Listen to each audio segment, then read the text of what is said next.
Hey everyone, welcome to the Stand Up Taller podcast with Neil Berliner and Al Martin. The bartender says, "I'm sorry, we don't serve time travelers." A time traveler walks into a bar. Okay.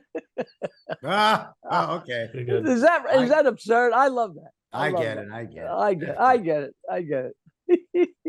You see, that reminds me, like, I think in the future, anybody can get into a comedy club of any intelligence, right? But I think in the future, they're going to do a brain scan and say, all right, you go to the 60 IQ room, you go to the 80 IQ, you go to the smart room, you go to the Jackie Martling room because he tells the smart jokes. That is the beauty of it, is trying to be funny for somebody with 150 IQ and a guy with a 60 IQ sitting next to him. Like, the concept of going into a room with 300 completely different people. I mean, even a guy with his wife, they're not even the same.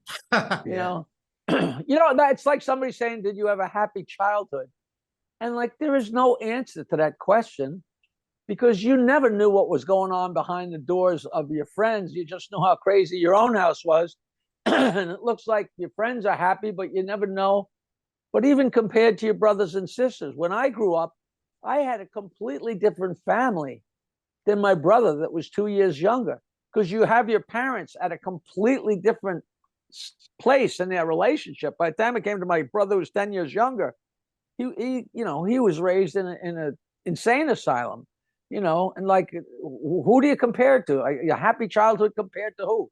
I say the only person I compare it to is me, and it's about the same. It's who knows? Oh, comedians are depressed, they're not depressed, they're happy. Everybody's so different. Such bullshit. Exactly. And you make everybody happy. That's the bottom line. What? But there's a very smart joke. A girl goes to high school prom. The next day, she sends her mother a text: "Mom, the prom was great, but now we're at the beach and I'm freaking out. I got cum in my hair." And her mother sends her back a text: "Honey, I'm glad the prom was great. Listen, sometimes when you're sucking a guy's cock and he decides he wants to shoot on your face, when they pull their dick out of your mouth, honey, they can't really control where that stuff goes. And sometimes some of it goes in your hair. But just jump in the water, it'll wash right out." And she sends her mother back a text: "Mom, thanks for the information, but I meant to type gum." Is that the greatest joke? That's funny. You remind me of a story. I once had jokes for Lisa Lampanelli for a roast. So I send the jokes. I email them to her manager, but I don't get a response. I was really surprised. And I realized that my autotype corrected the manager's name from Margaret to Maggot. So it said, "Dear Maggot, please take these jokes for Lisa." Whether it's autocorrect or people dictating, nobody reads it before they send it. And you get a goddamn text, and the word that's garbled is always the word that's the emphasis of what the person's trying to say. And I'm so pissed off, I don't even respond anymore. Like, "Please read it. What'd you mean by that? Blah, blah, blah." And sometimes it's an insult, or it's just, if you're going to dictate, at least take the trouble to read what the hell you're sending. Exactly. I'm a very busy guy. I got a job in February. Well, I just wish the autocorrect people would stop changing fuck to duck, because everybody's saying fuck you to everybody, and it comes out as duck you. Is that true? Is that a joke? They changed fuck to duck. Yeah. Remember that? I got a fuck for duck, a duck for fuck. Remember that joke? Do you guys remember? You know who Vaughn Meter was? Yeah. He did the JFK impersonation, right? Right. Vaughn Meter sold 12 million records in less than a year, and he was a superstar. And then JFK got assassinated. And a week later, Lenny Bruce had a gig that he had to do. And everybody's like, what the hell are they going to do? What's Lenny going to do? There's no way you can not address it. And Lenny Bruce's opening line was, "Vaughn Meter is fucked." Well, anyway, Jackie, I got your plugs, and the best way to get to Jackie's events to buy tickets is to go to his website, jokeland.com. Now, where are you guys broadcasting? Are you in Florida? We're in Florida. We're going to see you down in West Palm. We're going to see you when you come down to West Palm. Have you been there? It's a great, the Palm Beach Kennel Club. It's a real great place with a real great guy that's running it, Patrick. Yeah. Where are you guys in Florida? I'm in Wellington, which is 20 minutes from the airport. If you need me to pick you up, I will get you My anywhere you cousin, want. my cousin lives in Wellington on Doubletree. Oh, really? Yes, that's a nice Okay. area. Yeah, Congratulations. I love Wellington. Yeah, yeah. And So where are I'm- you, Al? I'm in Pompano, Pompano Beach, right near Fort Lauderdale and Boca, right in the middle. Now, who's running your comedy clubs? Is Well, Gina still there? I got my kids there, and 400 cameras at each club, so I check in throughout the day and night. And, No, I just knew one of your kids, and somebody told me what's her name. yeah, one is Dina, and one is Melinda. Melinda works in the Village, and Dina works at Broadway on 53rd. Okay, so Dina's the one I know. Yeah, Yes, Dina. yeah. I got a good friend that I need some help. She's very funny, and it's such a crazy maze trying to get on stage. I need you to tell Dina to put her on. She's very No funny. problem. We'll Well, take care. You want to tell us her name so we'll know? Publicize it? Oh, her name is Roxanne. You know what? I'm not 100% what name she uses on stage. Uh-huh. Okay. She's Let us but know, you just have- let us know. Email, Jackie, you have my email. Just let me know. okay, and she's great. She's just a real sweetheart. So And I- many people take years out of their lives to tend to their aging parents. It's so tough on not just comics, but everybody. You run into so many people. Yeah, I was out of the loop for 3 years. My father was dying, my mother was dying. Not like anybody has a choice, but my parents died so long ago. I need somebody to take care of me. But So what's the actual date of your show at Palm Beach? Because I definitely want to go there with Neil and any other dates coming up. Well, let me Well- read them out. I got a few dates coming here, Jackie. I got Saturday, the 26th of November at the Brigantine Elks Club. That's in Brigantine, New Jersey. and Then I'm you do proud the to Palm say that. Beach- Peter Bales. You know him? Yes. Well, Peter bails me to go down. Peter always opens for me, and that's already sold out. That's supposed to be a really beautiful club. It's like a membership club, but they opened it up to the public. But they opened it to the membership first, and it sold out before it got to the public. So hopefully we'll be doing that again and again. So it's called that's the good. Brigantine Elks Club. It sounds like I'm working a little joint down the street, but I guess No, it's it's really a big deal. We know it's a big deal. big And fancy place. then you come down to Palm Beach, to the Palm Beach Kennel Club. That's Friday, December 9th. We'll see you there.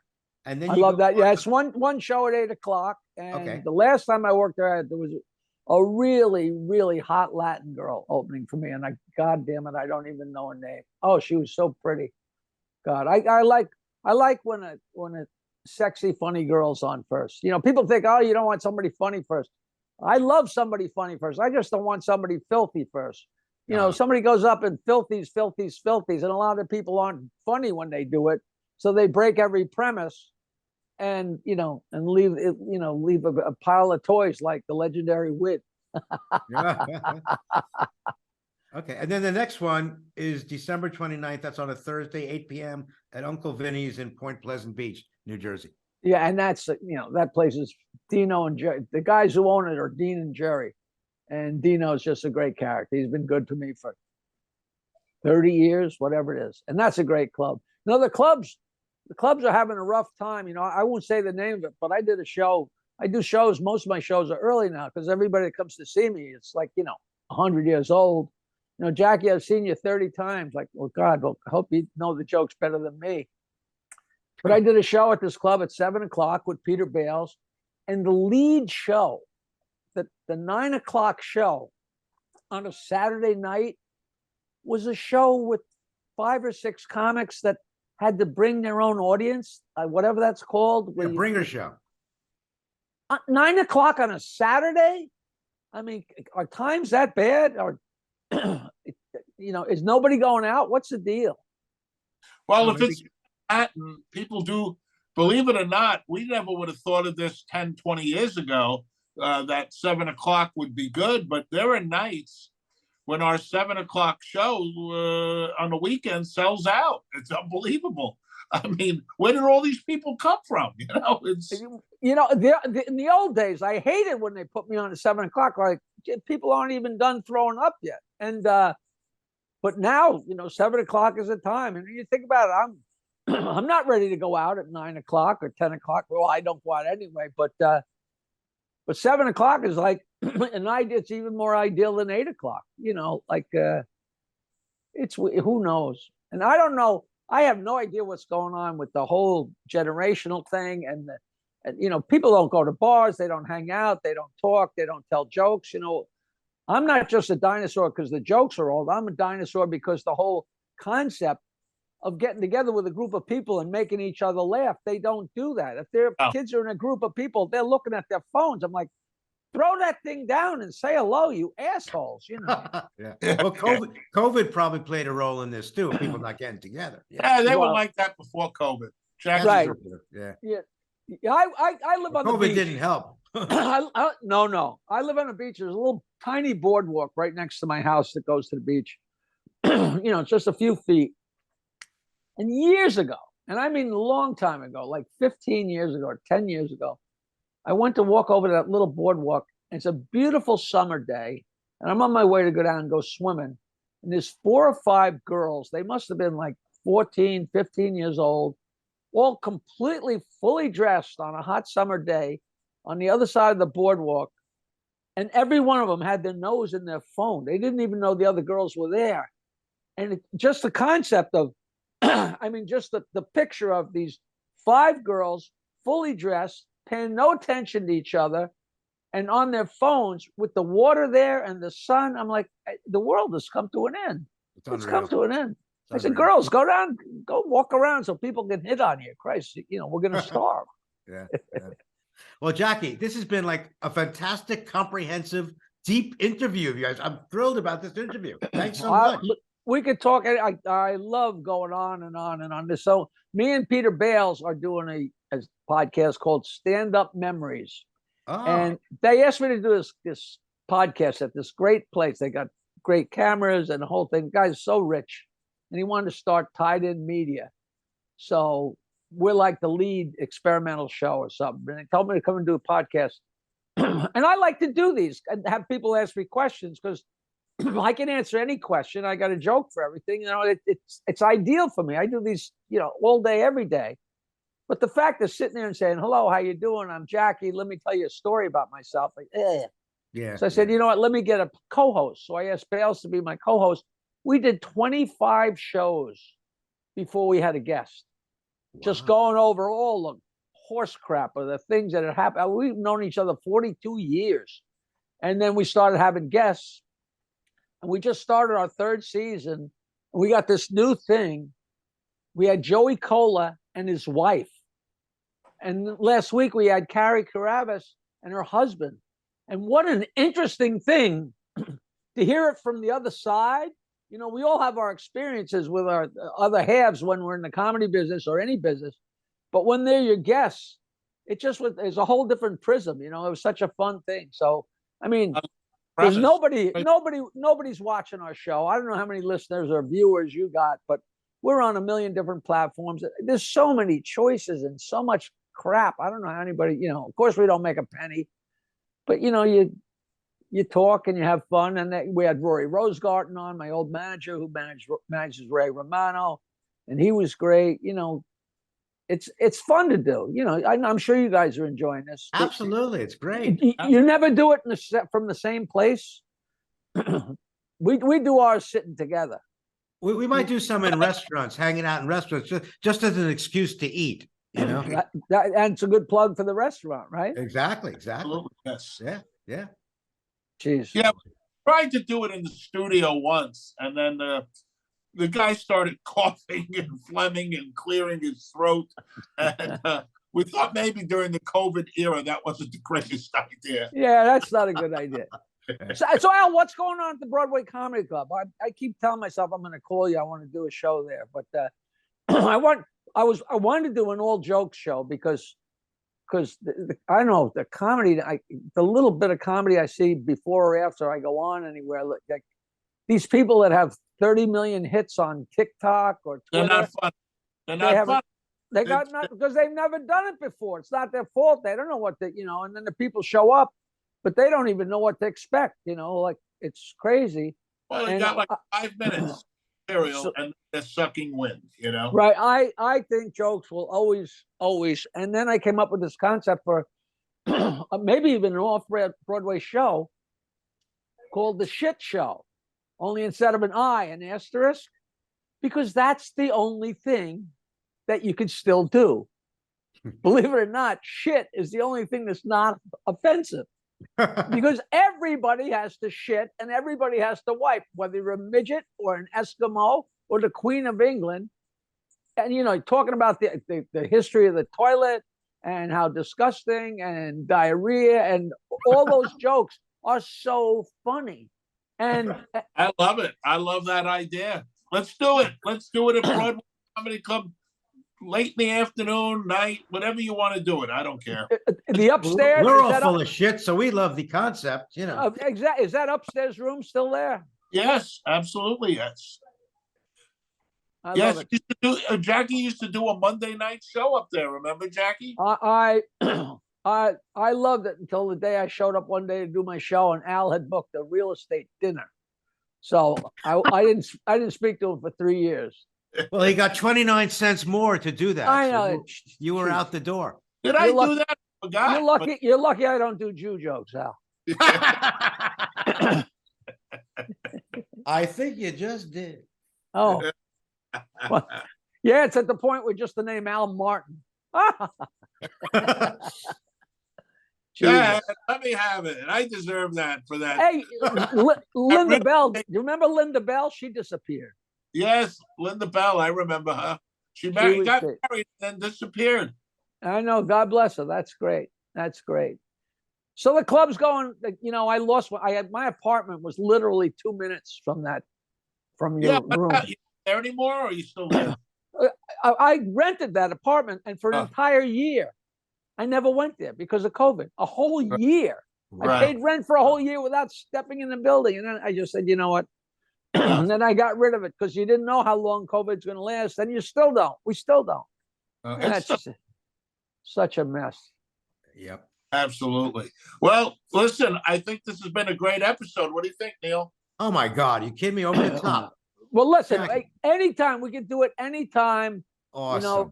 If I don't know how many listeners you got, but I always tell the podcasters, listen, if you get good feedback on this and people have questions, tell them to write you or text you questions that they want you to ask me, because they always have weird things like about specific things from the Stern Show or from the jokes or whatever.